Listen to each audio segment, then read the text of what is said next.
Hey, welcome to the show, everybody. My name is Mike. I will be your host. This is the Leadership Toolkit. As you know, the definitive leadership podcast. Every Wednesday, we get together. We have some candid conversations with people from many different verticals of business. We talk leadership, we talk management, we talk wins, we talk losses, all with the goal in mind to be able to serve you, help you grow yourself, and to grow your team. So I am super excited today to have on the show. I've got a great guest, Dov Baron, who he's been 5 times named to the list of the world's top 30 global leadership gurus and Inc. magazine's top 100 leadership speakers. He's presented to companies and organizations worldwide, including the United Nations, the Department of State, the World Management Forum in Iran, the U.S. Air Force, and the famed Servant Leadership Institute. Dov's focus is on human behavior and neuroscience, made him one of the leading authorities on emotional source code and the anatomy of meaning. And we'll certainly, you can get more about that at dovbaron.com. I could go on for a while because I am certainly a huge fan myself. But let's go ahead and welcome Mr. Dov Baron to the show. Welcome, Dov. Thank you for spending your afternoon with me today. Thanks, Mike. It's a pleasure and honor to be here. Thank you for inviting me, and I'm looking forward to serving you and your audience. I'm looking forward to this. Absolutely. So if you would, I know I shared a little bit on your introduction, but if you would take maybe a couple of minutes and just share with the audience sort of your background in leadership. I know you're certainly, we were chatting a little bit beforehand, very well traveled, tons of experience. So if you wouldn't mind sharing a little bit more about you, that would be great. Yeah.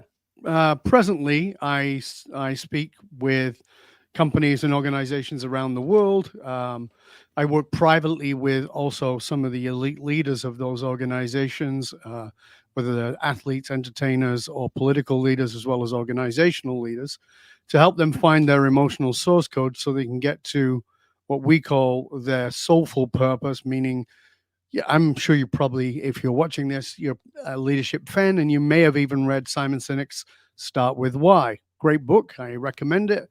However, it says start. And what that means is it's the beginning. So, what is the why of your why is the question we're asking. That's what we're bringing people to. What is it that drives the why that you've come up with?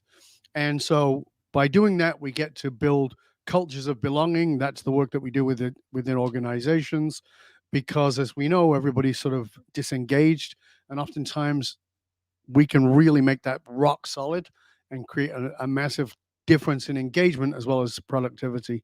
So that's the work we do. Generally, I work privately, as I said, with some of those individuals, and I've been doing this for close to 40 years. Oh my God, I feel old. Uh, for about 35, 36, 37 years, something like that. And it's a joy and an honor. I also have a podcast and several books. So you can find out more about me and all those. I can go on. It's no point. Let's just get into it so I can serve. Absolutely. So, one thing I want to just ask you right off of the get-go, because I know you are very much a servant leader. You're somebody that very much speaks on servitude in leadership. Absolutely. As we're diving into this, and I know this is very broad and may seem like a simple question, how would you, Dov, define leadership, just leadership as a whole? Leadership as a whole, I think first and foremost, we got to make the distinction between leadership and management. Yes. Management is telling people what to do, and leadership is being in service of people. And so you're in service of the people you serve, and you're in service of a greater purpose. And oftentimes those things get lost. People find themselves in a leadership role. So, for instance, the research is clear that most people who are put into a leadership position are in that leadership position for at least 8 to 10 years before they get any leadership training. That's terrible. So you're sort of Absolutely. fumbling your way around in this thing without understanding. And oftentimes it's kind of like the best salesman on the team is suddenly made the manager, and he's like, you don't know crap about management, but he knows great about how to sell. And so we promote people in the Peter principle. We promote people to the level of their incompetence. And so what we need to do first of all is to say, well, what is leadership, and how can I assist you becoming a better leader? Because as a leader, you're going to have to serve people, and very importantly, from our point of view, is you're going to have to serve a purpose. Do you know the purpose? And most companies and organizations will manufacture a purpose. And a purpose is just a new term for a mission statement. And that's not what purpose is. And it's that some guff they've got on the back wall that's got nothing to do with what the actual purpose of the organization is. And until we elicit that, it's very difficult to make people cohesive and come together. So for me, leadership is about bringing people around, creating a cohesion around a purpose, and how do we serve each other, and how do we serve that purpose to make a greater difference in the world. That's a great way to start, and that's a great, I love that definition. I've not heard it put just that way before. I certainly, we talk about servant leadership, right? That's something I think it becomes in the leadership space. It often becomes a little bit of it can be tongue in cheek, or it can be a little bit surface. And so when you're sharing that and you're saying, hey, we're put in the service of others, and we got to have these companies define purpose. So could you? I always like to give my audience. I always work in threes. And so just as you're talking about being in service to others, what are a few things, and that's one of the ways this show came to be, was like you said, and I didn't realize the 8 to 10 year piece. I know that lots of times we go, hey, they did a good job there, let's promote them. And people go, well, wait a minute, it's because I was good at manufacturing widgets, or like you said, I was good at doing sales, does not necessarily mean that I'm going to be good with people, nor does it mean that I'll be good at serving those folks. And I think it's valuable that you bring up that point. So what are a few ways, if somebody is moving from the front line to a leadership role, and I don't want to say moving up necessarily, because I think there are lots of ways that we can lead, what are 2 or 3 things that come to mind that you would say, hey, these 3 things you could show to somebody to show that you have an attitude of service for them? Number one, I have a simple philosophy that I teach all of my leaders, and that is something called mirror philosophy. MIRROR. What that means is, I don't live in the world, I live in the mirror. Therefore, everybody is a reflection of me. So when you, as the person I'm leading, are pissing me off, and that's completely normal, that is going to happen. That's called being human. Don't pretend it doesn't happen to you. It does. When somebody's pissing you off, you look in the mirror and you say, okay, so this is a reflection of me. And your ego will go, well, no, I'm just not like that. No, hold on. Just pause and ask yourself, how is this a reflection of me, or even my history? Well, this person reminds me of my dad, or of my uncle, or of my last boss, or whatever it is. From that position, you can look at yourself and you go, okay, so what is it in me that I need to confront in order to help this person? And suddenly your judgment comes down and your willingness to serve goes up. So that's number one, mirror philosophy. Number 2 is, you cannot serve as a leader. And this is like, if I could get you to tattoo something on your brain, it would be this: you cannot serve as a leader without deep, committed self-knowledge. You have to have self-knowledge. And the idea that you can lead another while you don't really know who you are, and again, I'm going to sound like I'm getting on you, but don't tell me you know yourself. It's an ongoing journey.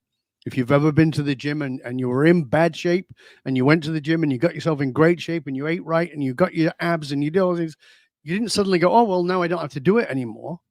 It's an ongoing journey. Right? If you stop going to the gym and stop eating right, within a year, you're going to look like you did before you worked out. It's the same thing with your own development, with your own self-knowledge. It's an ever deepening process. So you have to have a commitment to your own self-knowledge. And when I say self-knowledge, this is not learning a bunch of stuff from a book or even from a coach. It's the application of it to yourself. If it's not integral to who you are always going to be looking through judgmental eyes.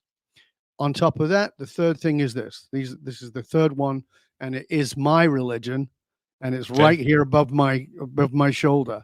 And that is, you've got to remain curious. You've got to remain curious. You have to remain curious about your position. You have to remain curious about yourself and your self-knowledge. And you must remain curious about everybody in front of you.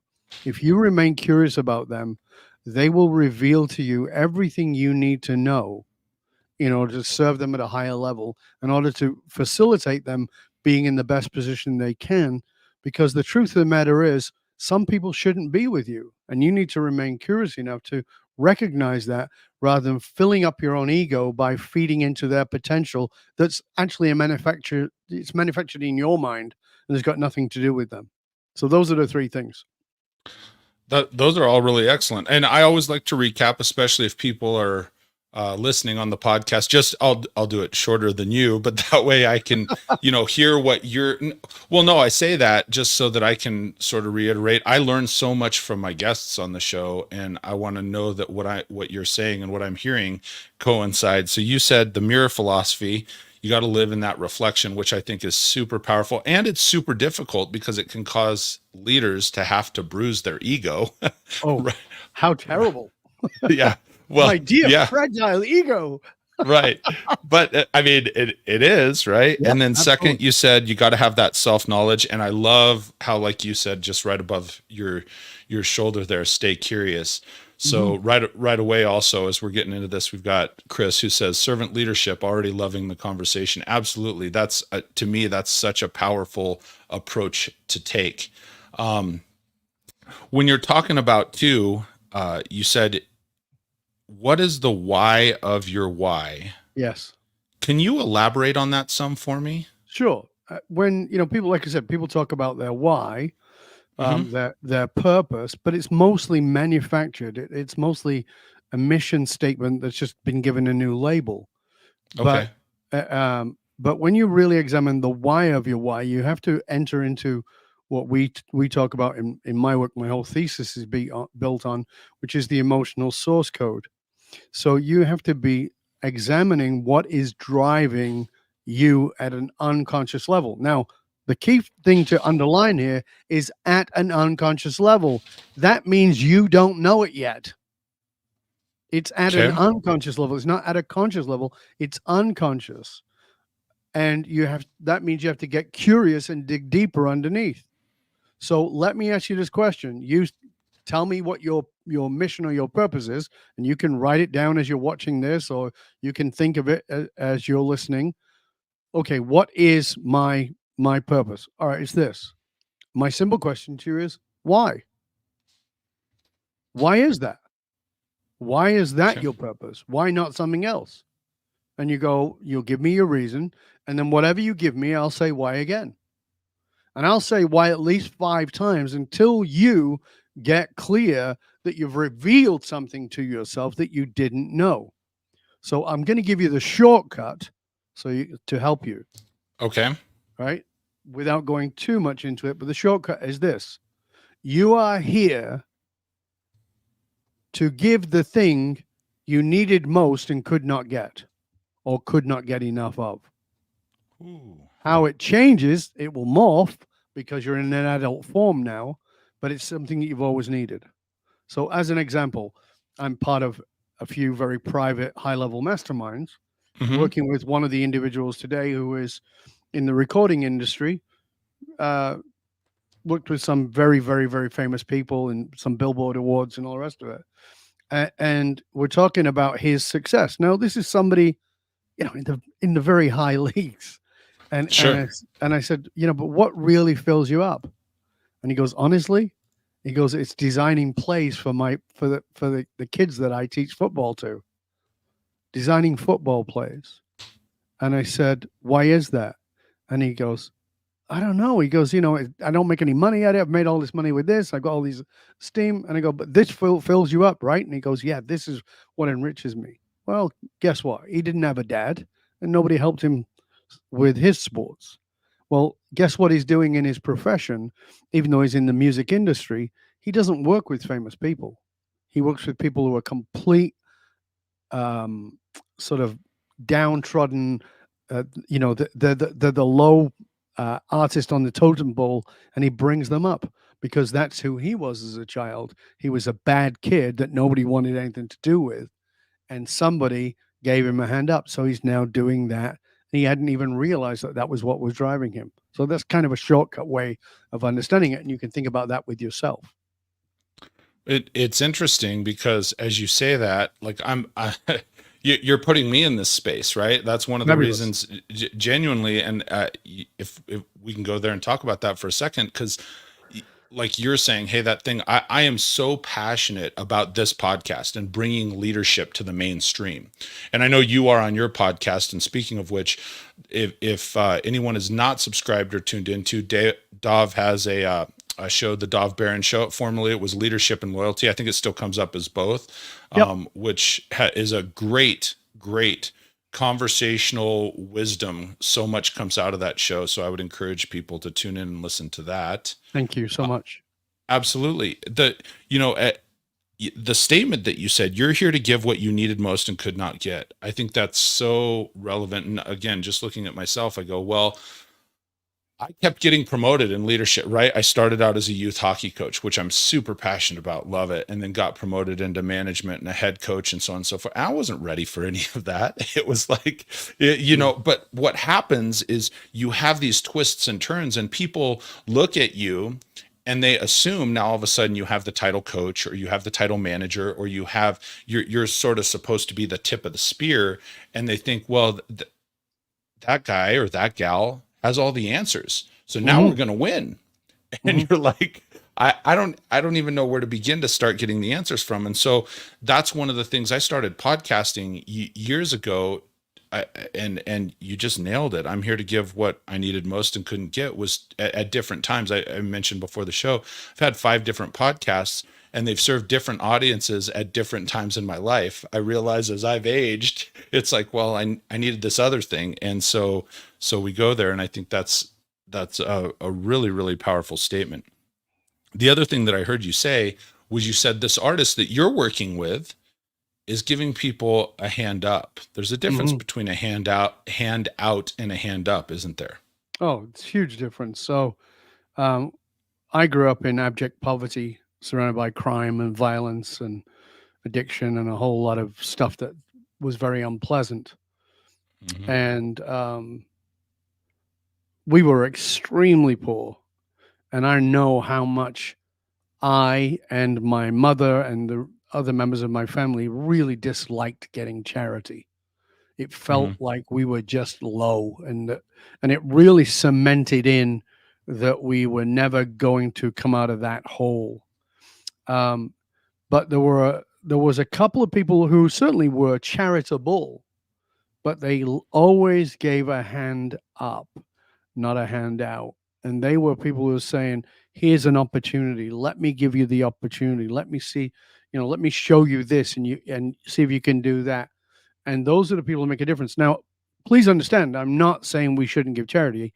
I think we should be incredibly generous, but we have to create environments where people have the opportunity to step up. And this whole, excuse me, you probably don't swear on here, but this whole bullshit around, pull yourself up by your bootstraps is exactly that, because some people don't have any boots, let alone straps. And so we have to move people into a psychological space where they can help each other, help themselves come up. And part of that is creating community, which is so important. I have a course called Creating Cultures of Belonging that I sell into big corporations, but I encourage individuals to do it, because we have got to create communities of belonging, particularly in a post-pandemic world. We are desperately hungry for a community. And in a community, we are in it together. We're not doing handouts. We're doing pulling people up. We're assisting each other. We're serving each other, because we've got to come together as community over anything else. Human beings are at our basic level tribal. Absolutely. And if we don't decide on the tribe, someone else will. One of my quotes is, the person who controls the meaning controls the tribe, controls the movement of the tribe. And so you see things like January the 6th, you know what year I'm talking about. And I feel for a lot of those people who were there on that day, because some of them, many of them, were very genuinely driven for a better America, but somebody else controlled the meaning, and they ended up in a situation that has got them in jail. And so the key here is understanding that we have got to create a meaning collectively that moves people forward in a healthy, positive way that supports each other, rather than trying to tear down another. This is why this is so vitally important. We've got to find a way to unite. That's a really powerful state. That whole everything that you just shared. I sometimes I have to take pause because I'm still taking it all in, and it's just you are so spot on, Dov. One of the things that I picked out and I was jotting down here, you said if you don't, and correct me if I'm wrong, if you don't pick your tribe, someone else will. Yeah, somebody's going to shove you in a tribe. You need a tribe. And so you're either, so it becomes this George W. Bush statement. You're either with us or you're against us. Well, how about I want something else? How about I can be with you on some things and not with you on others, and I want something else altogether? No, it's right or wrong. No, that's not how life works. Life is not binary. Life is not binary. If you give you an example, you and I were talking about theology before we started. Yes. I have very many very religious friends, and I studied a lot of religious philosophy. And I say, listen, let me tell you about this guy.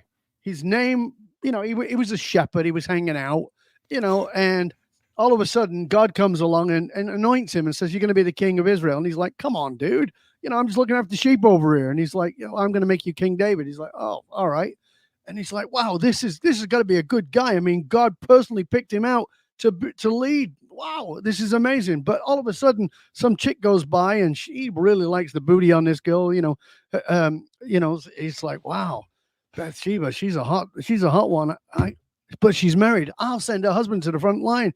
He was human. He made mistakes. There's another guy, King Solomon. He's like, oh, he's really he's gonna build a temple. He's gonna honor God. There's gonna be no idols in there. And of course, unless the Queen of Sheba comes from Africa and she's got more booty and woo. All right, so we'll have a few idols in there. We'll make them free mistakes. There's another guy, Moses. He's going to lead the Jews out of Egypt and out of slavery. But, in the process, he's also going to kill an Egyptian.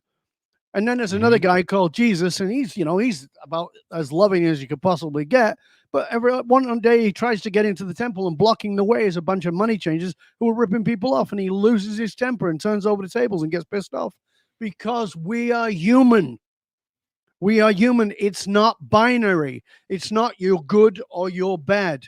It's about you are evolving. And this is why we must delve deep into self-knowledge. We are evolving constantly, and we must strive to be better constantly. And so by getting out of this mindset of I'm with the good guys or I'm with the bad guys, no. How about I'm with evolving?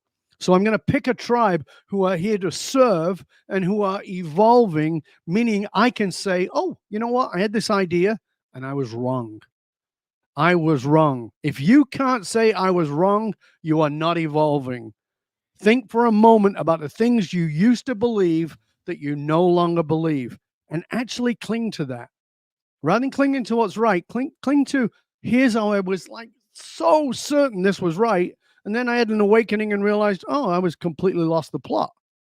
That's great because that means you're getting better. It means you're curious. It means you're staying open. And you will only be a great leader if you're willing to be wrong, because then you can get advice, you can get guidance from others.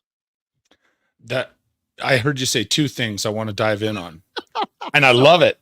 No, man, I love it. I love the passion. I love the fire. And I just love the direction that you're headed with this. I feel a healing coming on. Let's go. This is the sermon of Dov. Dov sermon Wednesday afternoon. You said you cannot be a great leader unless you can admit you were wrong. Say I was wrong.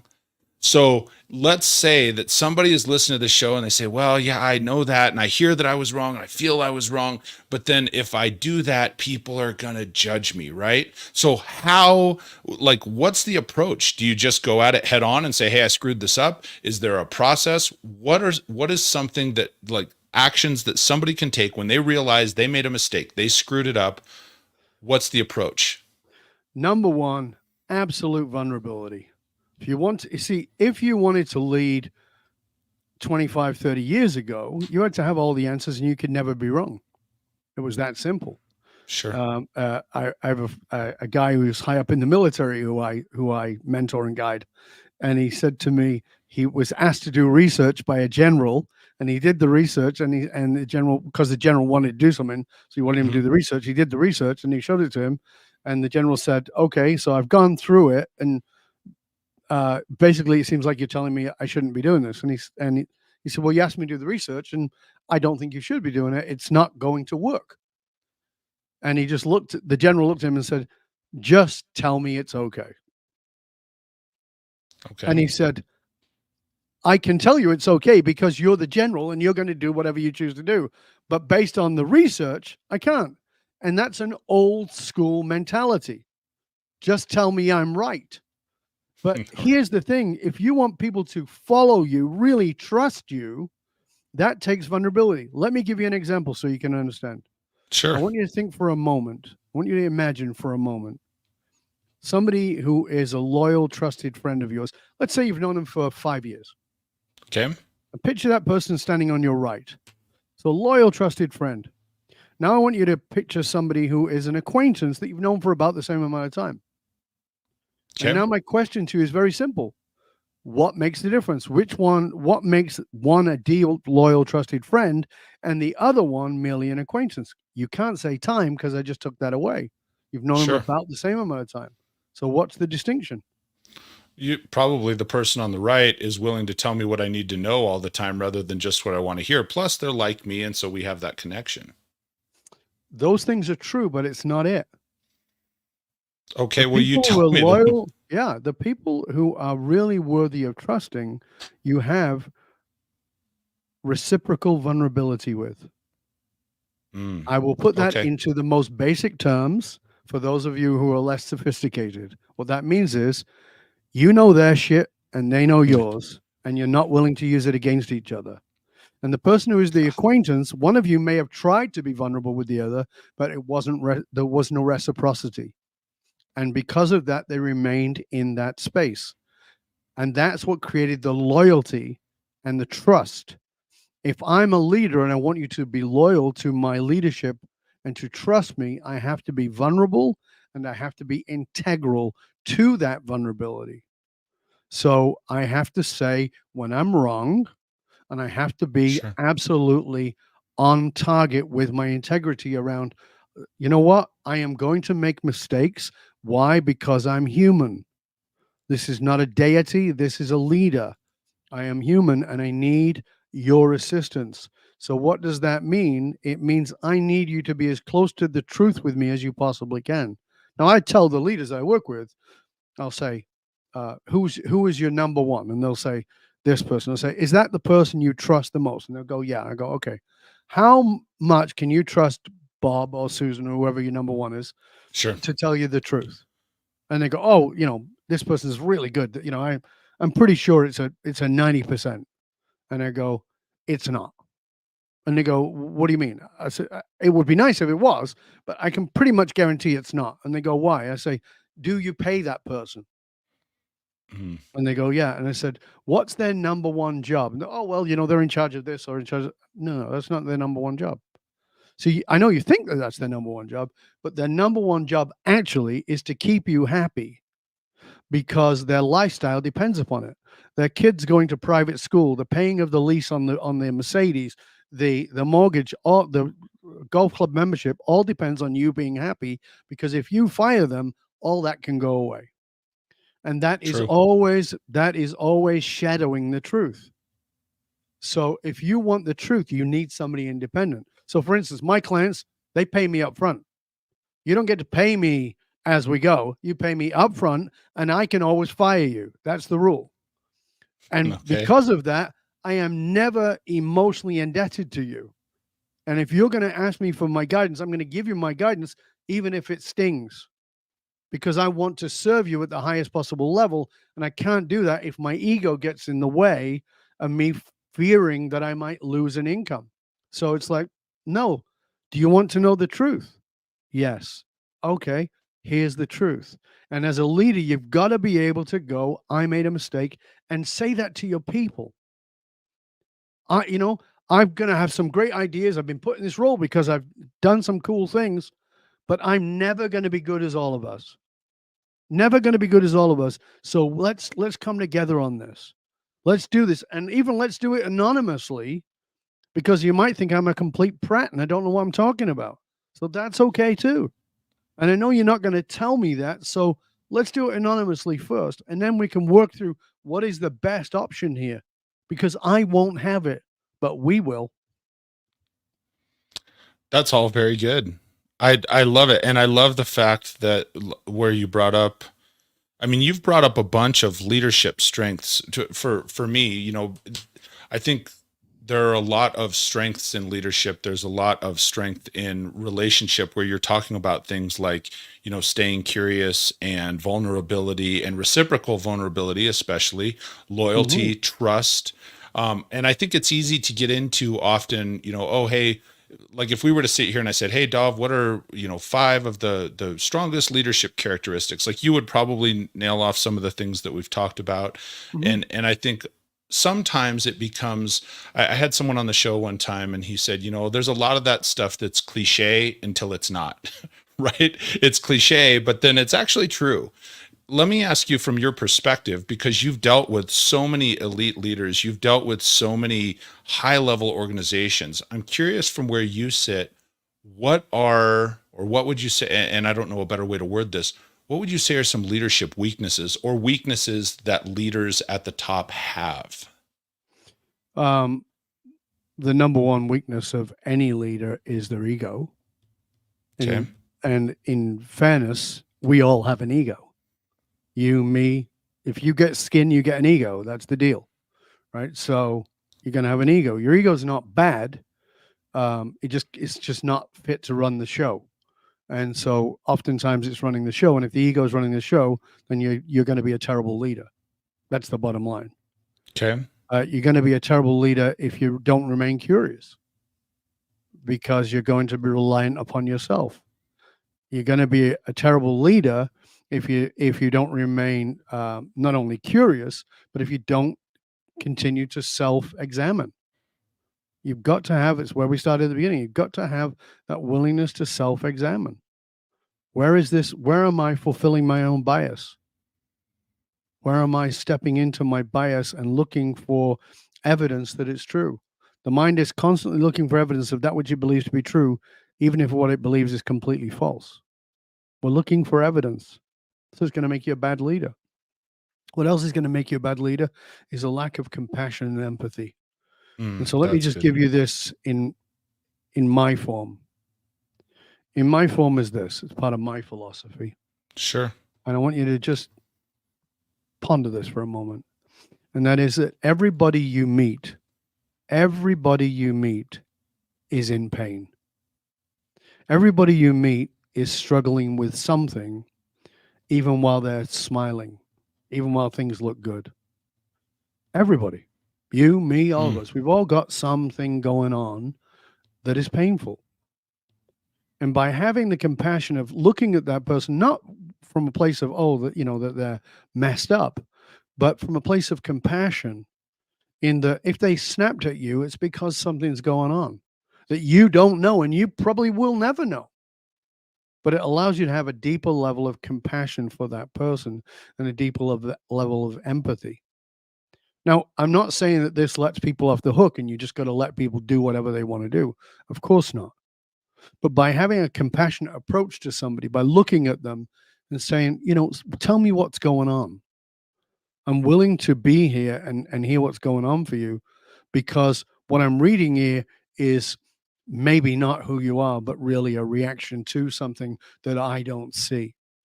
By being willing to be that personal. Now, let me be clear. A lot of the leaders will say to me, well, I don't want to be a therapist. And I'm like, we're not asking you to be a therapist. We're asking you to be a decent human being. Actually care right. about people, and they'll serve the purpose of the organization and serve you at a much higher level, because they'll get it that you give a shit, that you actually care about them. And that's what really matters. And if you're not doing that, you're not really a leader. And by the way, in a circle, if you're not leading yourself, again, self-knowledge, you don't have the right to lead anybody else. You got to lead yourself. And leading yourself means you got to look into your own shadow and look at those dark places. Because again, you're here to serve those who are in need of the thing that you were in need of that you couldn't get or couldn't get enough of. So by looking into those darker places, You get to discover how you can lead in a way that is profound and impactful and be genuinely of service. I love that, man. I really do. I just sit again, I know I said it once, but sometimes I'm just sitting here taking it in, and so I have to give pause for a moment to let it sink in and hear everything. I think there's a couple things that you said there. Going back when I asked, what are some weaknesses, to recap, you said, ego. And I Hmm. think then some of the other things that you mentioned actually come back to ego. If They we're do. so tied into that, and you didn't say it in this manner, but this is what I wrote down: being a know-it-all, right? Not being willing to learn. If you're a know-it-all, that goes back to ego. If you are not willing to self-examine, that goes back to ego. Lack of empathy goes back to ego, because you're more worried about yourself than you are on others. And then Yeah. you let in here you said everybody you meet is in pain, and I think that's a really unique perspective. But again, it's one of those things that as you bring it up, I take a minute to self-examine, and I'm like, well, yeah, not everybody knows everything that I'm going through, or that you're going through, or that their neighbor's going through. And so, and I heard you say this on another podcast I was actually listening to, and you said it early on in this podcast. And I love the way you say it. You said everybody's trying to get better. Yeah. I can't say it with the same accent and the same flair that you have, Dov, but Yeah. when you're saying that, so is that like everybody is trying to get better and they're trying to heal that pain? How can you expand on that for me a little bit? Yeah, I think everybody's trying to feel better, and everybody's trying to feel better about themselves, about their situation, about any and all of those things. And so, some of the ways that we try and feel better is by hurting another. And I know that that makes no sense if you're a decent human being, Yeah. but it's part of. So just again, the ego's job is to help you survive, and so it sees things as threat. And so if you're approaching life from a place of threat all the time, that you're feeling threatened, then you're going to be attacking. Not because you're a horrible human being, but because the ego is running the show. And again, I'm not saying you're an egomaniac. That's different. What I'm saying is that that part of you feels threatened.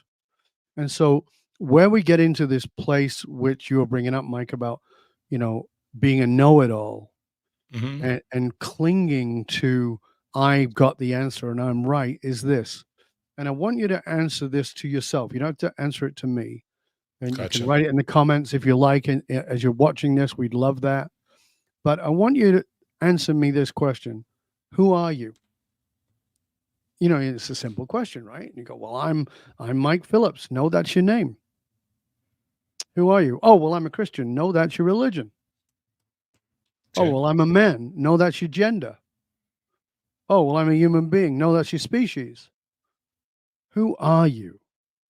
And if you don't go down that road deep enough, you'll keep surfacing. You'll keep coming back to the surface. And what I'm having you, challenging you to look at there is something that one of my great teachers gave to me, Parthasarya, who was the dean of the Vedanta University in Bombay. And he asked me this question, and I spent a long time working on that question. And the purpose, just so you understand, the purpose of the question was for this reason. I was given that question to help me to understand where my identity was placed. Because the number one addiction of all human beings is not Oxycontin, not cocaine, not any of those things. The number one addiction, and I'm talking from a neuroscience point of view here, because my background is in neurosciences. Hmm.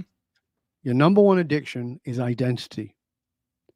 Whatever you identify as, there is a neurochemical cascade created in your brain that is released into the bloodstream all the time. And you built receptors on every cell of your body to take up those. And if that identity gets rattled, your cells start freaking out. You have an identity, but that identity is not you. And the more you are attached to that identity, the more you will feel in defense. In other words, you will feel attacked when anybody comes at you. So if somebody says, well, that's not very Christian, and you see yourself as a Christian, you'll want to bite back. as opposed to going, that's interesting.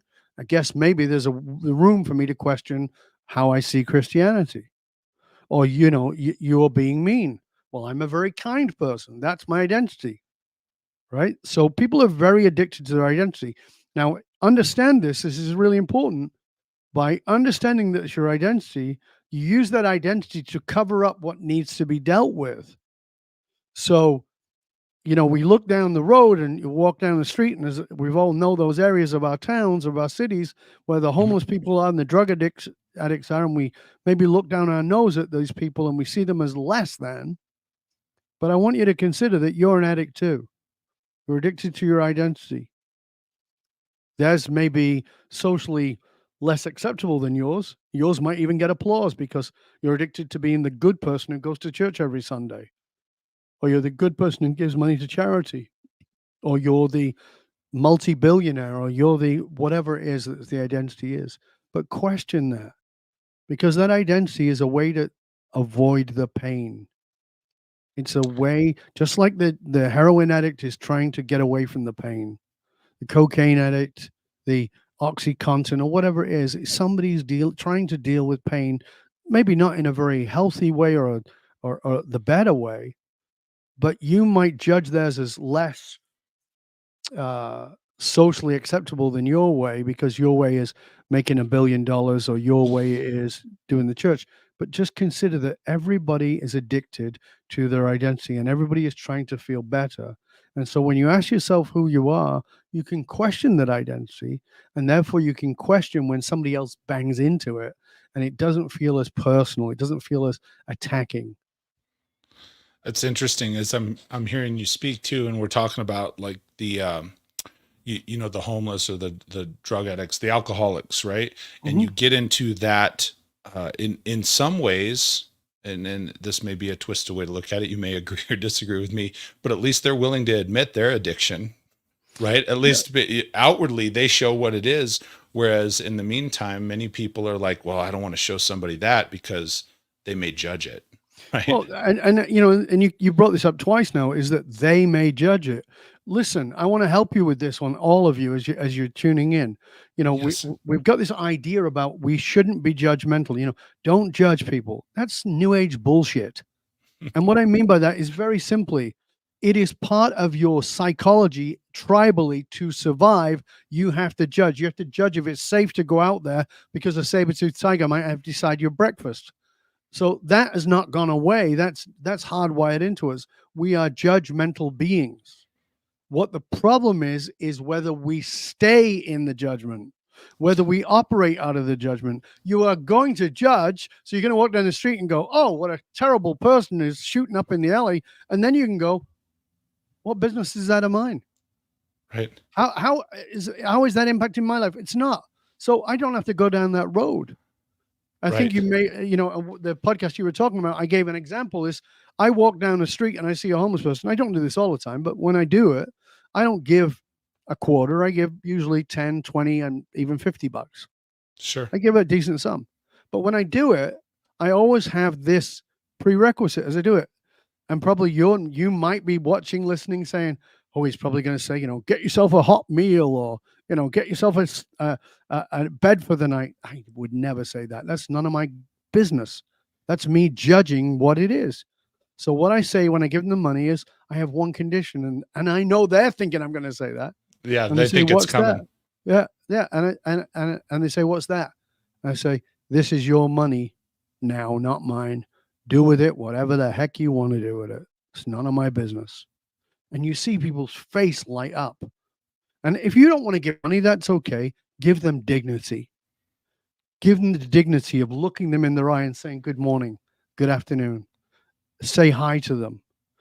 And if they say, "Well, can you spare any change?" You can still say no, but give Sure. them the dignity of seeing the human beings, because most of those people in those situations feel invisible. And listen, the thing driving you is you think you feel invisible. So you're out there trying to make more money, have more success, have better things, and buy a bigger house and get the wife a new set of gazonums or get yourself something else, whatever it is. We're all trying to be seen. Human beings need to be seen. We need to be validated. It's part of our humanity. So see people, validate them, bless them with your presence by just seeing them. What a blessing. See the people who are invisible in the world, because that's your mirror philosophy. You're walking around feeling invisible sometimes. Maybe it's with your partner in life who's like, Sure. you know, who's like, why can't she see that I'm really upset here? Or why can't he see that I'm struggling with it? Well, but you're all feeling invisible. These people, as you said, are just, they're this wonderful example for us of they're glaring examples of invisibility, glaring examples of pain and suffering that we want to deny in our consumer-based world. But they're a beautiful gift to us. I think you're right on. I know Tammy, who runs a channel called On the Level Leadership, she's made a few comments. I want to share this one. She says it is about connecting to our humanity, not the separateness from each other. Leaders who can unite, have vision, recognize others, lead with love, compassion, and care. And I think that ties in. Yeah, bravo for sure, Exactly. Tammy. Bravo, for That sure. Yeah. and one of the things that as you're talking about this, the one of the ways it ties in, there are so many people, like so often at work too. If you're I know we've ventured down some different paths. If you are in a leadership role, and in whatever capacity, you could be that 360-degree leader like John Maxwell talks about from the middle. You could be somebody that's at the top, the CEO, an entrepreneur running a business, whatever that is. Understand that oftentimes people feel like you're in the limelight, and it's so valuable, like Dov is sharing here, like what you're saying, to shine the light on the other people in your business that feel invisible. I mean, we're talking about people and humanity in general as a whole, but I think that's something that is a really, really powerful leadership trait, is like, hey, look, let me shine the light on you, and make that eye contact, and stop and nurture that relationship, and have a real face-to-face, eyeball to eyeball conversation. Like they say, your eyes are the windows to the soul. You just stop and look into that person's eyes and have that genuine connection, and that that genuine caring you brought up earlier. There's not a replacement for genuine caring, and people can tell that. Yeah. When you were saying before about what makes a bad leader, it's Mhm. all of those things. It's that lack of humanity. And one of the things that where it really shows up, and I've confronted this more times than I even care to imagine, is Sure.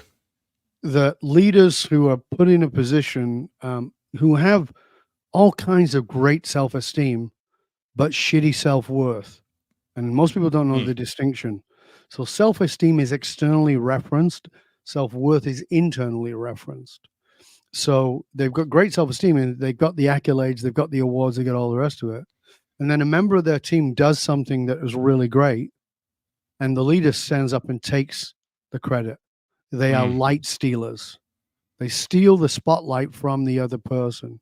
And a great leader is always giving the light, not stealing the light. And so, right now, as you watch, as you listen, take a moment and ask, where have I stolen the light? Every now and then, listen, I'm with you. I'm as human as you are. And I've had conversations, and my wife said, you stole the light from one of our sons. And I'd be like, oh my God, really? And then I Yeah. realized I did, and immediately, of course, I will apologize because I stole it away. I diminished, I demeaned in some way.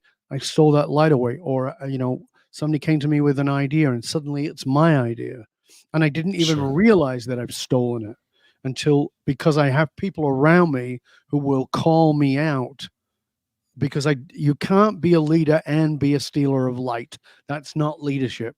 Leaders are constantly giving the light away. Even if it was mine, I can't take it over the finish line without others. And so I've Absolutely. got to constantly give that light away, validate that soul that's in front of me, because we're all trying to be seen. We're all trying to heal. We're all trying to be better. We're all trying to feel better.